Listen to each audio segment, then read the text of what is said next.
नमस्कार दर्शकों, भारत टीवी में आप सभी का स्वागत है। अखिल भारतवर्षीय ब्राह्मण महासभा की बात करें तो दिन प्रतिदिन तेज कार्य शुरू कर दिए हैं, लोगों को जोड़ना शुरू कर दिया। हमारे बीच में प्रीति शर्मा जी हैं, इनसे बात कर लेते हैं। ये पश्चिमी उत्तर प्रदेश के अंदर अध्यक्ष बनाया गया है, कार्य कर रही हैं, लोगों को जोड़ रही हैं। मैम, क्या कहना चाहेंगे? अखिल भारतीय ब्राह्मण महासभा की दिन प्रतिदिन कार्य तेज होते जा रहे हैं। पहले तो आपको और सभी दर्शकों को मेरा बहुत बहुत नमस्कार। जय परशुराम। क्या कहेंगे लोगों को जोड़ने के लिए? जोड़ने के लिए हमारी प्रक्रिया बहुत तेज़ी से शुरू हो गई है। बीच में कोरोना की वजह से थोड़ा सा हमारा कार्य रुक गया था जी।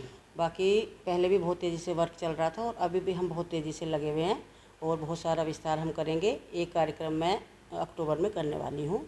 प्रीति जी, आखिर क्या ज़रूरत आन पड़ी कि अब जैसे और समाज एक होता जा रहा है, ऐसे ही ब्राह्मणों को भी अब एक होना पड़ रहा है? देखो, एक होने का मतलब ये नहीं है कि किसी को नुकसान पहुंचाना। जी। सब अपनी अपनी सभाओं में काम कर रहे हैं। जी। सबने अपनी सभाएं बनाई हुई हैं। सभा का मतलब ये है कि अपने लोगों को, समाज के लोगों को, बहुत सारे ऐसे वर्क हैं, शादियां हैं, जी। बहुत हमारे ऐसा तबका है जो भाई कमज़ोर है। जी। तो हमारा मकसद केवल उनको अपने साथ में लेना है और उनका भला करना है। यही हमारा मकसद है। एरिया काफ़ी बड़ा है, पश्चिमी उत्तर प्रदेश। हाँ, एरिया बहुत बड़ा है। काफ़ी सारी अध्यक्षा बना रखी है मैंने, वो वर्क कर रही हैं। जो हमारे प्रदेश अध्यक्ष त्रिभुवन शर्मा जी हैं, उनसे मेरी बराबर वार्ता होती रहती है। बहुत सारी वो मेरी मदद भी करते हैं और लगभग हमने जो भी हमारे ज़िले हैं सब ने हमने अपनी अध्यक्षा बनाई हुई है, टीम बनी हुई है। लक्ष्य क्या है हम लोगों का? नहीं, लक्ष्य तो अपना यही है कि सबको एक साथ लेके चलना है। कोई भी मतलब नीड ना रहे। जो भी है, मैं किसी चीज़ में संपन्न हूँ तो मैं अपने, जो मेरे से थोड़े कमज़ोर हैं, तो ये हम सबका ही मकसद है कि उन्हें हम अपने साथ लेके चलें। कोई भी हमारा भाई, किसी भी तरह से कोई बच्चा कमज़ोर ना रहे और हम उनका भला करना है। समाज की अगर हम बात करें तो देखने में आ रहा है कि ब्राह्मणों में भी नकली ब्राह्मण। देखो, नकली ब्राह्मण वो तो हर जाति में है। हर कोई चौधरी बना बैठा है, हर कोई सिंह बना बैठा है, हर कोई शर्मा बना बैठा है। जी। लेकिन जो वास्तव में ब्राह्मण है तो वो कहीं भी चला जाए, कैसे भी, वो 5 मिनट की मुलाकात में पता चल जाता है कि ये असली है या नकली है। कैसे फिल्टर हो पाएगा कि क्या नाम है, ये ब्राह्मण है या नहीं? कैसे पहचान करें?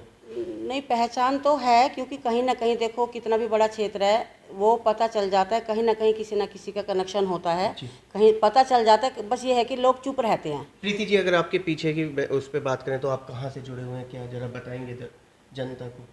मैं कहाँ से जुड़ी हुई हूँ? मैं तो बहुत जगह से जुड़ी हुई हूँ। मैं गांव की मैं बात कर रहा हूँ। अच्छा, मैं मेरठ से बिलोंग करती हूँ और मेरा गांव है जो मेरठ में पड़ता है, सरदना रोड पे।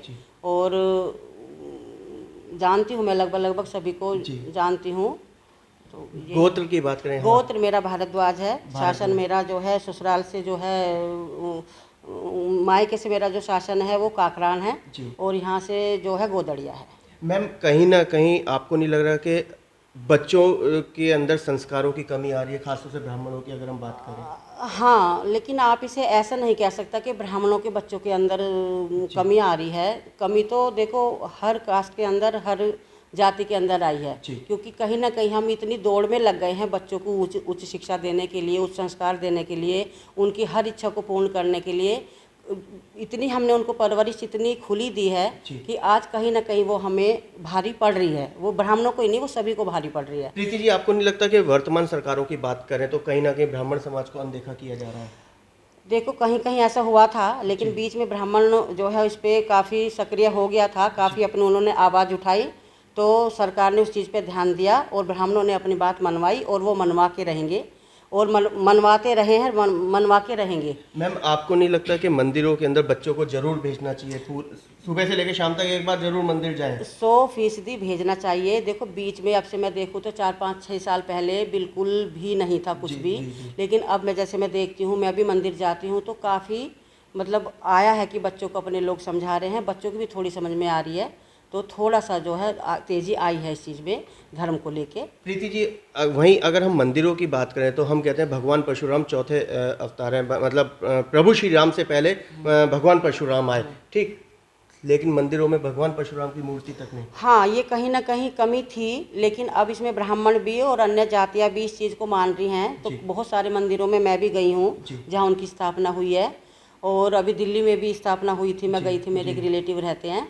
और स्थापना मैं ये कहती हूँ कि क्योंकि जो पढ़े लिखा तबका है, जी। चाहे वो किसी भी जाति से किसी भी धर्म से है, कोई ऐसी तो चीज़ है नहीं कि परशुराम जी को कोई जानता नहीं नहीं है, है। बिल्कुल। तो वो मतलब अन्य जातियाँ भी मैंने देखी हैं कि परशुराम जी की जो है वो मानते हैं कि वो अवतार थे, और स्थापना हो रही है मंदिरों में, विरोध नहीं हो रहा है। विरोध नहीं हो रहा है। कायदे में होनी चाहिए। छोटे होनी बड़े सारे मंदिरों में बिल्कुल। भगवान परशुराम हाँ, जी की फोटो हाँ, या मूर्ति होनी चाहिए। हाँ, क्योंकि जैसे मैंने कई मंदिरों में देखा है कि जैसे मैं गायत्री परिवार से जुड़ी हुई हूँ, तो गायत्री माता की मूर्ति मैं नहीं देखती थी कहीं। तो जहाँ भी मैं जाती हूँ, एक मंदिर की स्थापना मैंने भी करवाई थी, तो वहाँ गायत्री की और परशुराम जी की मूर्ति की स्थापना हुई है, बहुत प्यार से, बहुत प्रेम से।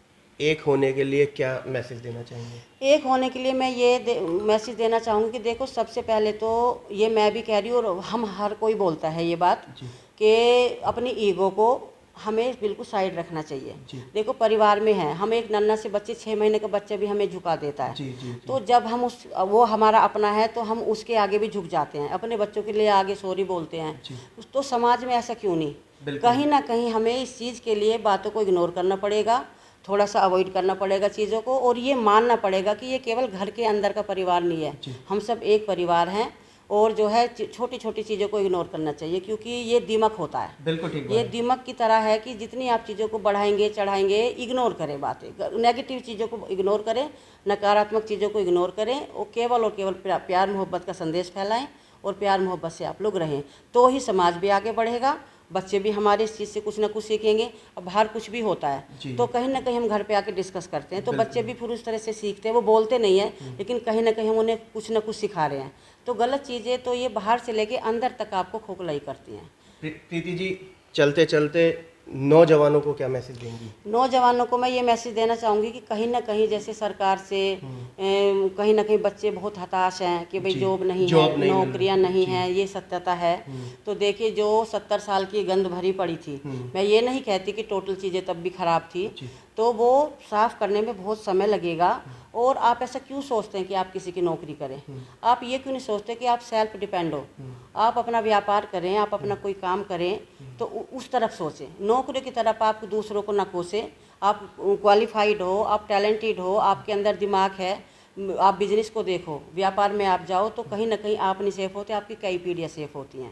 अगर हर कोई अपना व्यापार कर लेगा तो फिर कर्मचारी कहाँ से लाएंगे? नहीं, कर्मचारी भी ऐसा नहीं है जॉब नहीं है, जॉब भी हैं, लेकिन अब हर आदमी हर घर से, अब मान लें 4 बच्चे हैं, चारों ये सोचेंगे कि हमें सरकारी नौकरी मिले, ना तो ये पहले संभव था, ना ही अब संभव हो सकता है, मेरा ये मानना है। बाकी बिल्कुल ठीक बात। तो ये थे हमारे बीच में प्रीति शर्मा जी, जिन्होंने सीधा सीधा एक बड़ा बयान दे दिया है कि हर एक मंदिर के अंदर, चाहे छोटा हो या बड़ा हो, भगवान परशुराम जी की मूर्ति होनी चाहिए और लगनी चाहिए। कैमरामैन पवन शर्मा के साथ राहुल शर्मा, भारत टीवी के लिए।